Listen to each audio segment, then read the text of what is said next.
يا نبي سلام عليك، يا رسول سلام عليك، يا حبيب سلام عليك. نصلي ونسلم على رسوله الكريم. أما بعد، أعوذ بالله من الشيطان الرجيم. بسم الله الرحمن الرحيم. ألا إن أولياء الله لا خوف عليهم ولا هم يحزنون. صدق اللہ العظیم. میرے حضور قبلہ حاجات خواجہ خواجگان پیر ارشد محمود صاحب اسلمی دامت برکاتہم العالیہ اور معزز علماء اکرام اور سرخانان مصطفیٰ اور شفان اولیاء، السلام علیکم ورحمۃ اللہ تعالی وبرکاتہ. آج میری بڑی خوش نصیبی ہے کہ مجھے اس مبارک محفل میں شان اولیاء کرام پر لب کشائی کا موقع ملا. جس آیت کریمہ کو میں نے عنوان تقریر بنایا ہے اس کا ترجمہ سماعت فرمائیں. الا خبردار، ان اولیاء اللہ، بے شک اللہ تعالیٰ کے ولی، لا خوف علیہم ولا هم یحزنون، ان پر کوئی خوف نہیں اور نہ انہیں کوئی غم ہوگا. معلوم ہوا کہ اللہ تعالیٰ کے ولی محشر کے دن بے خوف و خطر ہوں گے، انہیں کسی قسم کا کوئی خوف نہ ہوگا. اس آیت کریمہ کی تشریح میں میرے آقا صلی اللہ علیہ وآلہ وسلم نے خود فرمایا ہے، اللہ کے بندوں میں سے بعض وہ لوگ ہوں گے جو انبیاء اور شہداء تو نہیں، لیکن انبیاء اور شہداء ان کے مرتبوں پر رشک کریں گے.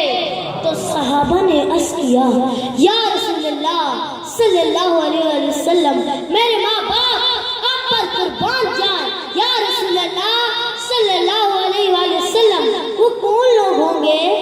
تو حضور علیہ السلام نے جواباً ارشاد فرمایا، وہ وہی لوگ ہوں گے جو بغیر کسی رشتہ داری اور دنیاوی تعلقات کے اللہ تعالیٰ کی رحمت سے لوگوں میں محبوب ہوں گے. بس خدا کی عزت کی قسم ان کے چہرے روشن اور منور ہوں گے اور انہیں کوئی خوف اور غم نہیں ہوگا. اولیاء اللہ کی شان میں اللہ تعالیٰ نے متعدد آیات میں قرآن پاک میں ذکر فرمایا ہے. اللہ تعالیٰ نے ہر دور اور ہر زمانے میں اپنے پسندیدہ بندوں کو اپنی ذات سے معرفت حاصل کرنے کے لیے مختلف علاقوں میں لوگوں کو توحید کے جام پلانے کے لیے بھیجا. جیسا کہ یورپ میں سلطان الاولیاء غوث الورا خواجہ خواجگاہ صوفی اسلم علیہ رحمت مبارکات سے نواز کا توحید پھیلایا. تو حاضرین محترم، جب سے نبوت کا سلسلہ شروع ہوا تب سے ولایت کا سلسلہ نبوت کے فضان سے جاری و ساری ہے اور یہ سلسلہ ولایت قیامت تک چلتا رہے گا. میرے قابل احترام سامعین ذی وقار، حضور نبی کریم صلی اللہ علیہ وآلہ وسلم کے جس سچے غلام بن جاتے ہیں، جو لوگ اپنی زندگی کو اتباع رسول میں وقف کر دیتے ہیں، وہ اولیاء اللہ کہلاتے ہیں. ان کی زندگی کا مشن ہی قوم کی اصلاح کرنا ہوتا ہے.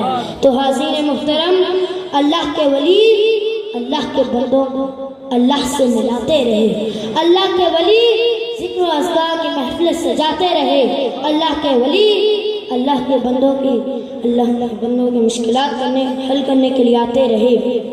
اللہ تعالیٰ ارشاد فرماتا ہے، جب میرا بندہ مجھ سے محبت کرتا ہے تو میں بھی اس سے محبت کرنے لگتا ہوں، اور جب میں اس سے محبت کرتا ہوں تو اس کے کان ہو جاتا ہوں، جن